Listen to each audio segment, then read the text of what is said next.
Alright everybody, welcome back to another Sprint Booster episode. Today we're installing a Sprint Booster on this beautiful 2020 Acura RDX. Sprint Booster is the #1 throttle control module on the market. It's trusted by over 2 million users worldwide, so you know you're getting the good stuff. If you want to learn more, head on over to sprintboosterusa.com. Check out our wide list of applications to see which Sprint Booster is right for your car.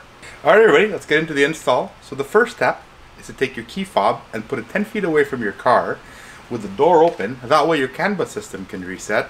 Then we're ready to install the Sprint Booster. Next up, locate your throttle pedal assembly. Above there you'll see the clip to your harness. Unplug that clip and plug the Sprint Booster in line. Next up, plug the controller into the Sprint Booster and run it up to your dash. But before you mount it on there with the provided adhesive, make sure you double check that you're in the automatic setting if you have an automatic car like we do, or flick it up to the manual setting if you have a manual car. The Sprint Booster gives you 9 unique modes in sport mode and another 9 unique modes in race mode. That way you can fully dial in your pedal feel to what feels the best for you and your machine. Well, that's it everybody. Thanks for checking out the Sprint Booster install. If you want to learn more, don't forget to head on over to sprintboosterusa.com to check out our wide list of applications, and let us know down in the comments what other machines you'd like us to install a Sprint Booster on. Thanks everybody. Bye now.